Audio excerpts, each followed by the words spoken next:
let's talk about a team that will not be playing any more games. And we have a lot of fans who tuned in right now and saying, talk about us. Yes, Mumbai. 5 trophies.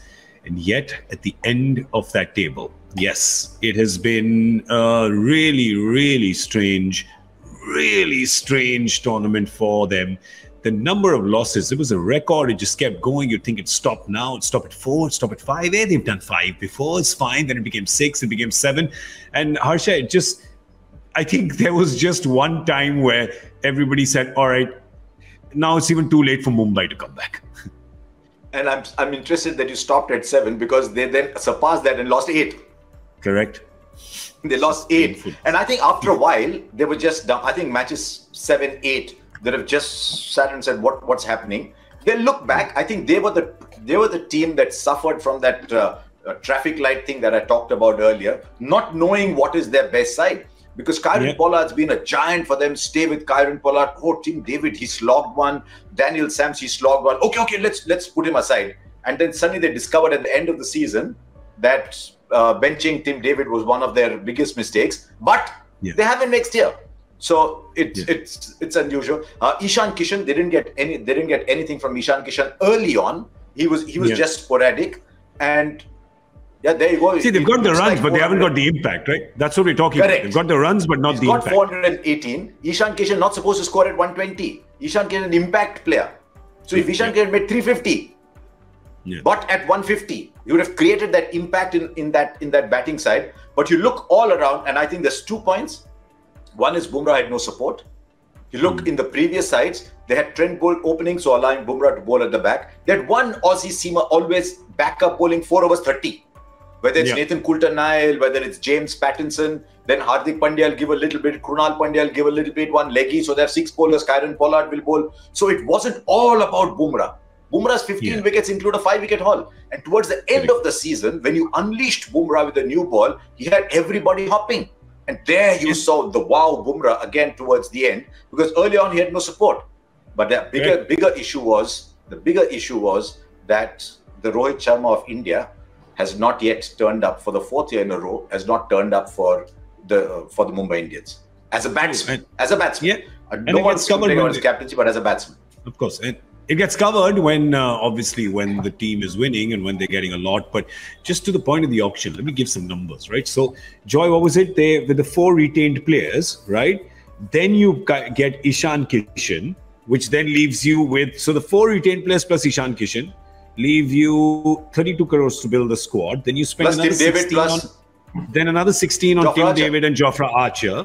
That leaves you with about 17 or 18 crores to get 18 players. You're obviously not going to get, with no disrespect, you're not going to get you can't win an aggressive bidding battle with anybody, basically. Yes, Joy?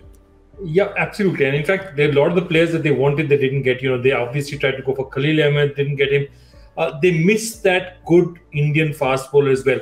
But the basic question, again, it comes down to there's a great 2002 film, Danny Boyle film called 28 Days Later, which is about, there's a virus which infects all of England and they're only survivors.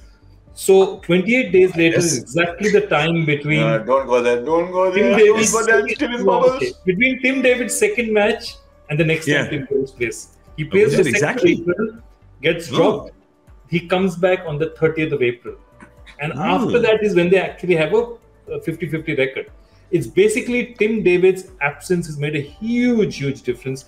It's just unimaginable how much of an impact it's made. Also, one more thing. That support bowler, Bumrah, Harsha, if you go and look at the stats, Bumrah, they were not bowling him 2 overs in the top 6. Bumrah was essentially, they were too defensive. They were defensive with him. Yeah, they couldn't be attacking because there was no one around. Yeah, so they like a lion in a circus. And once you said that, okay, we have lost all, now give Bumrah the ball, go and create havoc, he goes and takes 5 wickets. So you can't use a bowler like Bumrah and expect him to be a defensive bowler or to solve all your problems. Because in the beginning, they were just playing him out. Because Bumrah was always your bowler who would create the problems for the other team. But here, they were using him to solve problems of your own team. So there you go. That's how his role changes, doesn't it? They wanted Bumrah to be everywhere. It's like, I have only one slip. I have one slip, but I have to protect a cordon from first slip to gully. So that one man has to be first and second has to go little this side. Okay, come little this side. Okay, move little that side. They wanted Bumrah to be power play, middle overs, end overs, because every time Rohit looked up, he was looking at Bumrah and he was seeing one over shot. Fair point. He didn't have that support. They tried Basil Thampi, they tried Jaydev Unadkat, they tried Murugan Ashwin, who to me is the ultimate mystery of the IPL. I look at him and I think he's got everything, and he has another ordinary season. So they had no one to replace. So number one on their shopping list will be one Indian fast bowler and one overseas fast bowler. That's number one on their shopping list.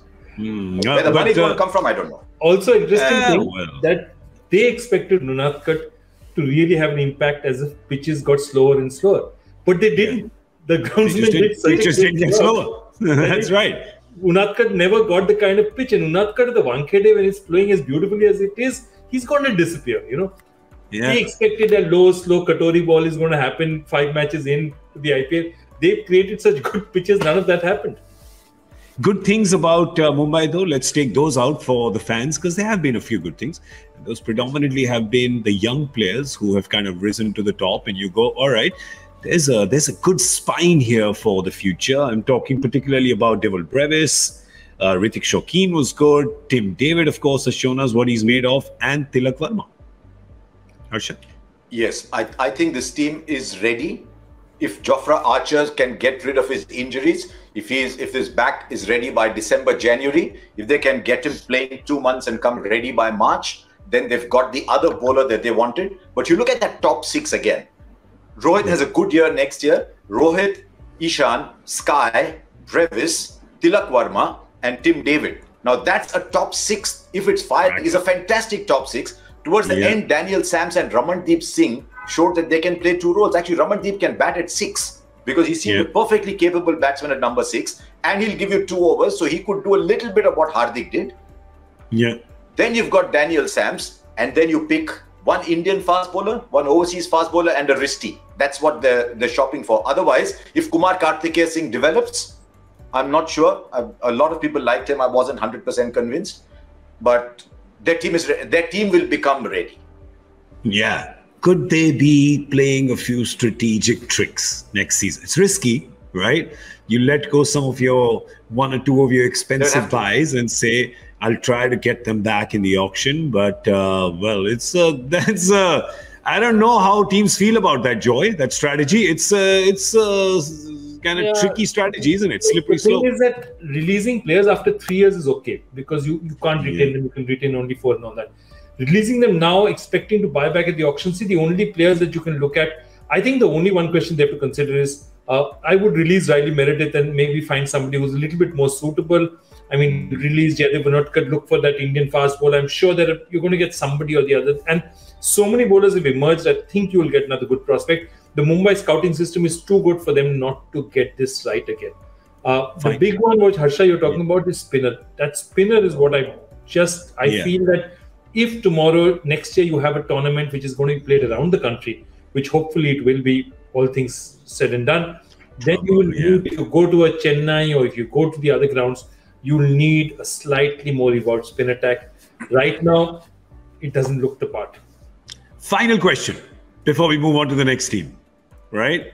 Kieron Pollard, Mumbai, yes, no, maybe. If you go to Kieron Pollard's house, I think you'll see a Mumbai Indians cutout. And Kieron Pollard's the kind of person you cut, he bleeds Mumbai Indians. That is the association between Kieron Pollard and Mumbai Indians. It's lasted 12 years, I think, now. Yeah. But it won't surprise me. It won't surprise me. Beckham and United finished. You get these great combinations. They get over. True. I won't be surprised if it gets gets over next year, because they desperately need to release funds. It's like in the Premiership. I don't want to let go of somebody, but I want somebody. So I have to let go. So I think if you look at who they can let go, can they let go Ishan Kishan for 16? Where's the wicketkeeper going around? So who is the person who's easiest to let go? And it'll be a sad day, because Malinga and Pollard have been the 2 standout overseas players that Mumbai Indians have had over the years. But I fear that might happen.